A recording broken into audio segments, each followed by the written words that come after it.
안녕하세요.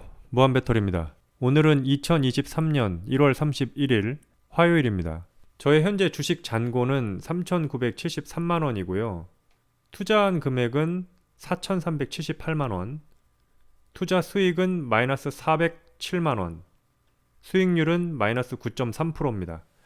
어제까지 마이너스 300만원, 마이너스 7.71% 정도 보고 있었는데 신라젠이 더 떨어짐으로써 이렇게 손실률이 더 커졌습니다.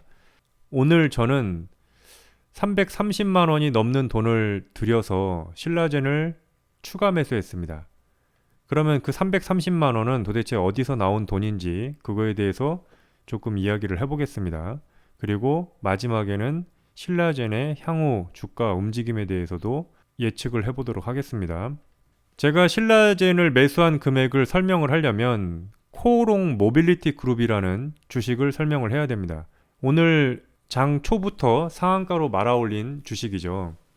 이게 뭐 신규 상장된 주식인데 뭐 전혀 뜬금없는 데서 신규 상장이 된 거는 아니고요. 이 코오롱 글로벌이라는 주식이 있었어요. 여러분도 잘 아시죠? 최근에 핫하게 올랐던 주식이죠. 코오롱 글로벌. 사우디 관련 이슈로 많이 올랐는데 그러다가 이렇게 최근에 떨어졌고 거래 정지가 되었는데 이 거래 정지가 된 이유가 이 코오롱 글로벌이라는 회사를 인적 분할 해가지고 이렇게 코오롱 모빌리티 그룹 이 주식을 신규 상장하는 거죠. 그러니까 한마디로 코오롱 글로벌이라는 회사를 나눠가지고 코오롱 모빌리티 그룹이라는 주식을 새로 만들고 코오롱 글로벌을 갖고 있는 주주들에게 두 개의 주식을 주는 거죠. 뭐 일정한 지분대로 비율대로 주는 거죠. 제가 103만 원 정도를 들여서 코오롱 글로벌을 갖고 있었죠. 그러니까 뭐 이때쯤 샀겠죠. 뭐 이때쯤 이렇게 사가지고 물린 건데 그 물린 상태에서 물타기도 안 하고 그냥 그대로 들고 있다가 이렇게 거래 정지가 되었는데요. 뭐 한 달 정도 거래 정지가 되었죠. 한 달 정도 거래 정지된 이후에 오늘 거래가 재개되었는데 코오롱 글로벌은 떨어지고 새로 받게 된 코오롱 모빌리티 그룹은 급등하게 됩니다. 뭐 어느 정도 급등이냐면요. 여기서는 30%가 표시되는데 여러분 아시죠? 동시호가에서 가격 결정되는 그 원리를 아시는 분들은 이 신규 상장되는 이 주식을 갖고 있었던 사람은 30%가 아닌 더 큰 수익을 거둘 수도 있다는 것을 아실 거예요. 아침 9시 전까지 동시호가 시간대까지 그러니까 8시 40분부터 뭐 9시까지 그 사이에 변동폭이 100%가 넘죠. 변동폭이 100%가 넘어요. 그렇기 때문에 이 주식을 새로 갖고 있었던 사람 그러니까 코오롱 글로벌을 갖고 있었던 기존의 주주들은 이 코오롱 모빌리티 그룹이 상장될 때 그 동시호가 시간에 결정되는 그 가격과 이 상한가까지 그대로 먹을 수도 있었을 거예요. 아침에 보니까 한 100% 찍혀 있더라고요. 수익률이. 코오롱 모빌리티 그룹이 제가 100만 원밖에 안 들고 있었지만 아침에 보니까 코오롱 모빌리티 그룹이 수익률이 한 100% 정도 났더라고요. 여기 보시면 109% 찍혀 있죠. 매수가가 2,114원. 그리고 제가 매도한 가격은 뭐 4,400원 정도인데 그 장 초반에 여기서 매도했어요, 그냥. 이렇게 뭐 상한가 갈 거를 기대하지도 않았고요. 어차피 저는 신라젠을 몰빵하고 있기 때문에 여기서 다 털었습니다. 그래서 4,400원이죠. 여기네요. 이 장 시작 뭐 3, 4분 만에 다 털었고요. 그래서 투자 수익률이 109%, 수익금은 28만 2,900원입니다. 그러니까 사실 28만 원 정도 받은 거예요. 코오롱 글로벌을 100만 원 좀 넘게 들고 있다가 28만 원 정도를 받은 건데 거기서 100% 수익률이 난 거죠. 뭐 28만 원도 안 되는 금액을 받았겠네요. 28만 원도 안 되는 금액을 받았다가 수익률이 28만 원이 난 겁니다. 그리고 기존의 코오롱 글로벌은 여기죠. 예, 이건데 제가 매도한 단가가 17,420원이죠. 예, 이쯤 돼서 다 매도했습니다. 아침에 급락이 나왔는데 급락할 때는 그냥 들고 있었고요. 반등이 이렇게 올라오길래 여기서 17,400원 부근에서 이쯤에서 예, 다 매도를 했습니다. 그래가지고 여기서 손실 본 게 15만 2천원, 19%고요. 그 다음에 코오롱 모빌리티 그룹에서 109%의 수익률을 내서 사실 코오롱 글로벌 하나를 갖고 있었을 때 그때 대비해서 한 12% 정도의 이익이 난 거죠. 코오롱 글로벌이 어제까지만 해도 11.32% 11만원 정도 손실이었는데 오늘은 실현 손익이 예, 11만 원 손실이 아니라 13만 원 이득이 된 거죠. 100만 원을 조금 넘는 금액을 투자해 가지고 13만 원을 수익을 내고 매도한 금액을 가지고 바로 신라젠을 매수합니다. 오늘 신라젠이 아침부터 움직임이 안 좋았죠. 신라젠 분 차트를 보겠습니다. 신라젠이 아침부터 급락이 나왔어요. 급락이 나와가지고 이런 급락이 나오는 자리에서 제가 코오롱 모빌리티 그룹, 그 다음에 코오롱 글로벌 전부 다 매도하고 여기서 신라젠을 매수하기 시작한 거죠. 여기서 매수했을 거예요 아마. 그래가지고 신라젠을 매수를 합니다. 보시면 코오롱 모빌리티 그룹 매도하고요. 코오롱 글로벌 매도하고 그 돈으로 신라젠을 6,256원, 예, 여기네요. 6,256원. 여기서 다 매수를 합니다. 그렇게 해가지고 ISA 계좌, 두 번째 계좌에서는 기존에 들고 있던 코오롱 글로벌 100만 원이 넘는 금액이 한 12% 정도의 수익이 나길래 전부 다 처분해서, 그러니까 12%가 여기서는 물론 손실이었지만 코오롱 모빌리티 그룹이 100% 이익이 났기 때문에 109%죠. 그 정도 이익이 났기 때문에 그걸 매도하고 그냥 퉁친 거라는 거죠. 여기선 손실이고 여기선 이익인데 어차피 나는 이 주식을 갖고 있었는데 양쪽 다 받게 됐으니 여기서 엄청난 수익이 나면 이걸 매도하더라도 나는 그냥 여기서 돈을 벌었다고 생각할 수 있으니까 이걸 매도하고 이것도 매도하고 그걸 신라젠을 다시 매수했다는 겁니다. 그게 첫 번째고요. 그렇게 해서 한 100만 원 넘는 돈, 한 120 정도 되겠죠. 그 정도 되는 금액을 신라젠을 매수했고요. 그래서 두 번째 계좌에는 2,080만 원 정도를 매수해서 8.4% 정도의 손실을 보고 있다. 그렇게 말씀드릴 수 있고요. 첫 번째 계좌죠. 예전에 제가 5억 잃었던 계좌. 제가 돈을 200만 원 정도 더 입금을 했어요. 그래서 오늘 200만 원을 더 입금해서 매수를 한 겁니다. 그것도 오늘 6,193원, 6,193원 여기잖아요. 예. 그래서 급락 나온 다음에 급등을 다시 가려고 하는 것 같은 느낌이 들어서 여기서 매수한 거죠. 그래서 이 부분에서 6,193원에서 물타기를 했다. 그래서 첫 번째 계좌에서도 손실률이 10% 정도 나고 있습니다. 제가 여러분들에게 이야기했죠. 빠꾸는 없다고요. 예, 신라젠으로 승부를 보고 있는데 빠꾸는 없습니다. 제가 이때부터 얘기했어요. 이때 몰빵했고요. 이날 1월 16일 날 몰빵했고 이때부터 지금 계속해서 영상을 찍고 있죠. 제가 뭐라고 얘기했나요? 신라젠이 급락이 나오더라도 추가적으로 월급을 투자하고 여윳돈을 투자해가지고 다른 주식을 다 팔아서 신라젠 매수한다고 했죠. 그래서 오늘 말 그대로 100% 보유하고 있습니다. 신라젠 보유 비중이 뭐 어설프게 뭐 90 몇 프로가 아니고요. 그냥 100%입니다. 첫 번째 계좌에서 신라젠 그냥 100%, 두 번째 계좌에서 신라젠 100%, 현금은 의미 없는 숫자 정도로 갖고 있죠. 뭐 10,000원 정도로. 여기까지 말씀드리고 그러면 향후 신라젠의 움직임에 대해서 이야기를 해보겠습니다. 어제 제가 이야기했어요. 어제 되게 안 좋다. 급락이 나올 것 같다. 그렇지만 그것이 어디까지 떨어질지는 모르겠다. 그렇게 얘기하고 이 정도 하락이 나오고 다시 반등을 할 것 같다고 이야기했죠. 근데 오늘 제 예상대로 비슷하게 흘러갔어요. 여기까지는 제 예상대로입니다. 어제 제가 떨어질 거라고 예상했고 오늘 급락이 나올 거라고 예상했는데 마지막에 이렇게 꼬리가 달린 그 캔들 차트가 떴죠. 이 얘기가 어떠한 의미인지는 여러분들이 아시죠?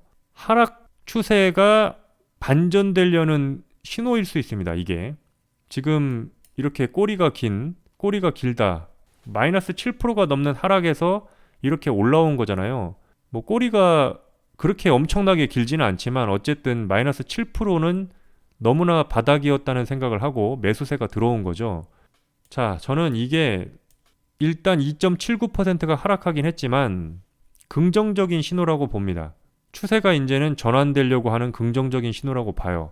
오늘 외국인도 매수세가 들어왔고 이때부터 이제 올라가는 움직임이 나오지 않을까. 물론 이렇게 눌릴 수도 있는데 올라가는 확률이 좀 더 높다고 생각합니다. 이제는 여기가 이제 거의 진짜 바닥이 됐을 가능성이 있어요. 최저가가 이제 6,000원 찍고 이제 반등을 한다는 거죠. 5,000원 간다 뭐 한다 그런 얘기 다 있었지만 어쨌든 6,000원을 찍고 이제는 반등으로 전환하려는 움직임이 예상된다. 오늘 그런 자리다. 되게 중요한 자리예요. 만약에 내일 6,000원이 깨지면 이거는 조금 시그널 자체가 매우 안 좋은 시그널입니다. 그러면 정말로 이거의 절반 정도 되는 이만큼 정도의 하락은 나올 수도 있는 거죠.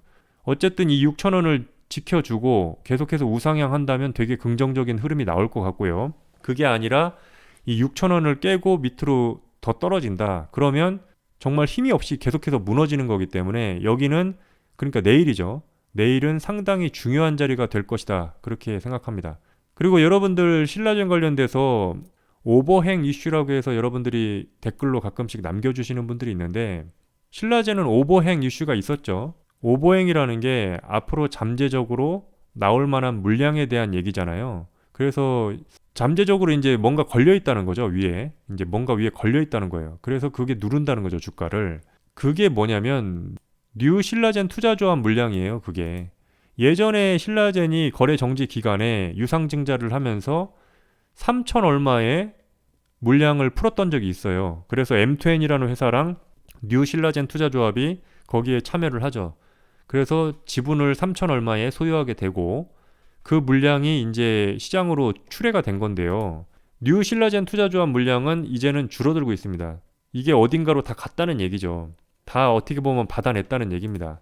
이 물량들을 받아냈기 때문에 주가가 여기까지 하락했다는 게 가장 합리적인 설명일 수도 있는 거예요. 공매도뿐만 아니라 이 뉴 신라젠 투자조합 물량도 풀렸다는 얘기죠. 그래서 현재 뉴 신라젠 투자조합의 물량은 250만 주 정도입니다. 이게 이제 2월 달에 풀릴 거예요. 2월 달. 이제 다음 달에 이제 풀리는 거죠. 250만 주면 100 몇 억 정도 되는 거죠. 현재 가격으로. 100 몇 억 정도 되는 겁니다. 아니, 원래 1250만 주인가? 1000 몇만 주였어요, 얘들이. 근데 그거 다 소화해내고 현재는 250만 주 정도 남아있다. 3,000원대의 주식으로요. 근데 얘들이 풀린다 하더라도 오늘 거래량만 봐도 170만 주가 넘어요. 하루에서 이틀 정도 거래량입니다. 이 정도 거래량이면. 그러니까 엄청나게 오버행이 지금 부담스럽게 느낄 만한 정도는 아니고요. 이제 비율은 2.4% 정도밖에 없는 거예요. 그렇기 때문에 오버행 이슈도 솔직히 끝났다. 저는 그렇게 생각합니다. 뉴스에서는 오버행 이슈에 대해서 이런 얘기를 많이 합니다. 신라젠이 거래 재개되고 폭등하더니 개미 지옥이 되었다. 오늘자 뉴스입니다. 오후 3시에 뜬 거. 그래서 신라젠하고 코오롱 티슈진이 개미 지옥이 됐다. 그 얘기를 하는 건데요. 저는 이 뉴스를 보고 난 다음에 정말로 신라젠이 이제는 갈 때가 되었다. 그런 생각이 들었어요. 예전에 코인 있잖아요. 코인. 작년 말에 코인이 바닥을 찍을 때 FTX 사태, 그 다음에 무슨 사태인가요? 위믹스 사태 이런 것들을 겪었죠. 우리나라 업비트에서요. 근데 그게 악재라고 생각하면서 이렇게 맨날 연일 개미지옥이다 뭐다 이런 뉴스가 터지고 했을 때 그때가 바닥이었거든요. 저는 이게 이렇게 뉴스 뜬 지금 상황이 신라젠의 바닥이라고 생각합니다. 진심으로요. 그래서 투자자들이 이렇게 울상을 짓고 있다. 이럴 때가 신라젠 살 때라는 얘기죠. 저는 강력하게 이야기를 합니다. 앞으로 신라젠은 반등이 나올 확률이 매우 높은 구간으로 왔다. 그래서 자, 이렇게 안 좋은 뉴스 나올 때 그리고 반등이 쉽지 않을 거다. 예. 주가 반등은 단기간에는 쉽지 않을 거라는 분석이 나온다. 이런 얘기 할 때 주가가 드라마틱하게 반등이 나올 거라고 저는 생각합니다. 오히려 반대로 생각해야 되는 거죠. 이런 뉴스를. 그리고 신라젠 오버행 이슈에 대해서 이 기사에서 다루고 있는데 2021년 뉴 신라젠 투자조합 1호를 대상으로 주당 3,200원이군요. 3,200원에 1,250만 주를 발행했다. 근데 이때 발행한 신주가 시장에 풀리고 있다. 그 풀려서 떨어진 거잖아요. 그래서 지난해 11월에 250만 주 풀렸고 뭐 지난달에도 이달에도 375만 주 다 풀렸다. 그럼 결국엔 뭐예요? 250만 주. 그러니까 1250만 주 중에 250만 주 소화됐고요. 375만 주 소화됐고요. 지난달에. 또 이번 달에도 375만 주 소화가 됐어요. 그러니까 주가가 이렇게 기고 있던 거죠. 11월 달부터 풀렸으니까. 지난해 11월 달부터 여기서 풀렸으니까요. 이렇게 풀렸으니까.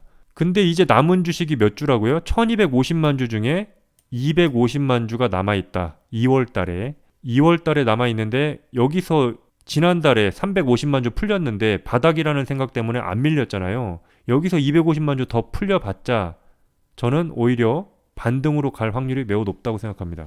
진심으로 그렇게 믿습니다. 지금 이 자리가 6,000원이 바닥일 확률이 거의 70% 이상이다.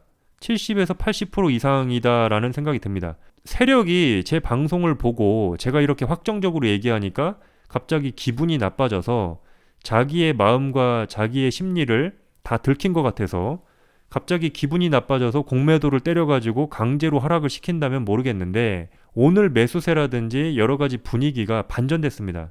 이 오늘자 이 캔들 차트 하나 때문에 반전이 됐어요. 이 자리에서 여기가 다시 떨어지기에는 쉽지 않다. 이 자리가 6,000원이라는 자리가 쉽지 않기 때문에 여기서 좀 횡보를 하더라도 6,000원이 바닥이 될 확률이 매우 높다. 그래서 이렇게 움직여서 이렇게 간다는 얘기죠. 이렇게 뭐 완만히 갈 수도 있어요. 완만히 갈 수도 있지만 이 자리는 이제는 6,000원은 보기 힘들 것이다. 저는 그렇게 예상을 합니다. 물론 세력이 기분 나쁘면 내릴 수도 있겠죠. 다시 한번 이야기합니다. 100%는 아닙니다. 70에서 80% 정도의 확률로 앞으로는 이렇게 올라갈 확률이 높다. 이게 신라젠의 단기 저점일 확률이 매우 높다. 그런 구간이다. 이렇게 생각이 되고요. 앞으로 계속해서 홀딩하고 매수하면서 제가 원하는 목표 수치까지 기다려 보겠습니다. 오늘은 여기까지 이야기하겠습니다. 오늘은 여기까지 이야기하고 방송 마치겠습니다. 시청해 주셔서 감사합니다.